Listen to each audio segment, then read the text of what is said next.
This is my second video for the day. By the way, I'm in British Columbia today.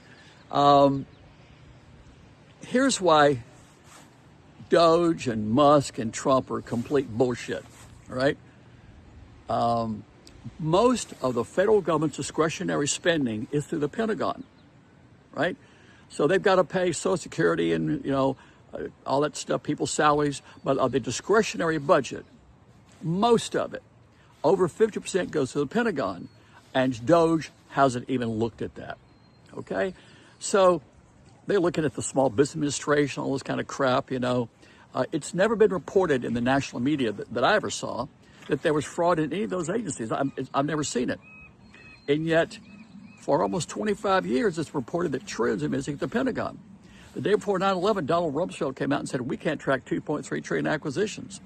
If you look up 35 trillion missing at the Pentagon, you'll see an article where the Pentagon made 35 trillion in accounting adjustments in 1 year. That was in 2019. That's 50 times their budget and 50% more than the gross national product of the entire country. And DOGE hasn't even looked at it. They don't even mention it, right? So that's how you know that DOGE is bullshit. They're not looking at the Pentagon.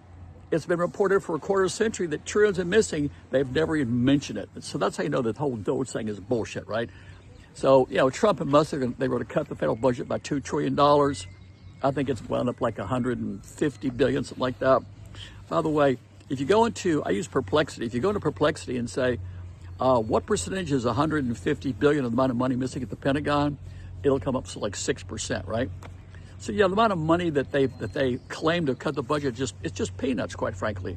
In terms of the kind of trillions that are missing at the Pentagon for almost a quarter of a century, what DOGE claims to have uncovered is just peanuts. It's pennies on the ground compared to the money missing at the Pentagon. So all this crap about DOGE cutting the budget. By the way, Musk has admitted that Trump's going to increase federal spending and increase the deficit, right? So it's all bullshit. I'm Lloyd Chapman.